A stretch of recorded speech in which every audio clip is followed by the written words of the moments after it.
CAA ಮೂಲಕ ಲೋಕಸಮರಕ್ಕೆ ಮೋದಿ ನೇತೃತ್ವದ ಸರ್ಕಾರ ಮತ್ತೊಂದು ದಾಳ ಉರುಳಿಸಿದೆ. ಮೊನ್ನೆ ಅಧಿಸೂಚನೆ ಹೊರಡಿಸ್ತಾ ಇದ್ದಂತೆ ವಿಪಕ್ಷಗಳು ಸಿಡಿದೆದ್ದಿವೆ. ಇತ್ತ ಚುನಾವಣಾ ಬಾಂಡ್ ಮಾಹಿತಿ ಆಯೋಗ ತಲುಪಿದ್ದು ಮಾರ್ಚ್ 15ರಂದು ಬಹಿರಂಗಗೊಳಿಸಲಿದೆ.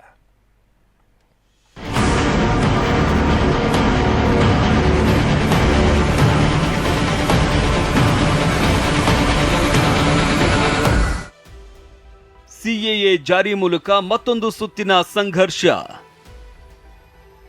ಭಯ ಬೇಡ ಎಂದ ಕೇಂದ್ರ ಗೃಹ ಸಚಿವ ಅಮಿತ್ ಶಾ. ಲೋಕಸಭಾ ಚುನಾವಣೆಗೆ ಮುನ್ನವೇ ಸಿಎಎ ಜಾರಿಗೊಳಿಸಿ ಕೇಂದ್ರ ಸರ್ಕಾರ ಅಧಿಸೂಚನೆ ಹೊರಡಿಸಿದೆ. ಇದರ ಬೆನ್ನಲ್ಲೇ ಕೇಂದ್ರದ ನಡೆ ವಿರುದ್ಧ ದೇಶದಾದ್ಯಂತ ಮತ್ತೆ ಹೋರಾಟ ಆರಂಭವಾಗಿದೆ. ಆದರೆ ಕೇಂದ್ರ ಗೃಹ ಸಚಿವ ಅಮಿತ್ ಶಾ ದೇಶದ ಅಲ್ಪಸಂಖ್ಯಾತರು ಭಯ ಪಡುವ ಅಗತ್ಯ ಇಲ್ಲ, ಸಿಎಎ ಅನ್ನೋದು ಪೌರತ್ವ ನೀಡುವ ಕಾನೂನೇ ಹೊರತು ಕಸಿದುಕೊಳ್ಳುವುದು ಅಲ್ಲ ಎಂದಿದ್ದಾರೆ. इस देश के अल्पसंख्यक भाइयों को कहना चाहता हूं, माताओं को कहना चाहता हूं, सीएए से किसी भी देश के नागरिक की नागरिकता जानी नहीं. सीएए ನಿಮ್ಮ ಉಬ್ಬಿದ ರಕ್ತನಾಳಗಳ ಸಮಸ್ಯೆಗೆ ಎವಿಸ್ ಆಸ್ಪತ್ರೆಯಲ್ಲಿ ಕೇವಲ 30 ನಿಮಿಷದ ಲೇಸರ್ ಚಿಕಿತ್ಸೆಯೊಂದಿಗೆ ಮುಕ್ತಿ ಹೊಂದಬಹುದು. ಹೆಚ್ಚಿನ ವಿವರಗಳಿಗಾಗಿ ಸಂಪರ್ಕಿಸಿ 8088837300. नागरिकता देने का कानून है, नागरिकता लेने का कानून नहीं.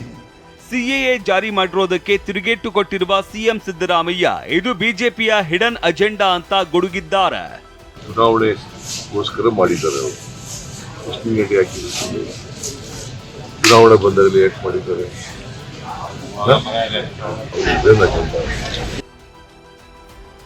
ಸಿಎಎ ಅಧಿಸೂಚನೆಗೆ ದೇಶದಾದ್ಯಂತ ವಿರೋಧ. ಈಶಾನ್ಯ ರಾಜ್ಯಗಳಲ್ಲಿ ಕಾಂಗ್ರೆಸ್ ನೇತೃತ್ವದ ಸಂಯುಕ್ತ ವಿರೋಧ ವೇದಿಕೆ ಮತ್ತು ಆಲ್ ಅಸ್ಸಾಂ ವಿದ್ಯಾರ್ಥಿಗಳ ಒಕ್ಕೂಟ ಸೇರಿದಂತೆ ಸುಮಾರು 30 ವಿದ್ಯಾರ್ಥಿ ಸಂಘಟನೆಗಳು ಸಿಎಎ ವಿರೋಧಿಸಿ ಬೀದಿಗೆ ಇಳಿದಿವೆ. ಕಾಶ್ಮೀರದಲ್ಲಿ ಮಾಜಿ ಸಿಎಂ ಮೆಹಬೂಬಾ ಮುಫ್ತಿ ಒಮರ್ ಅಬ್ದುಲ್ಲಾ ಕೂಡ ಸಿಎಎ ವಿರೋಧಿಸಿದ್ದಾರೆ.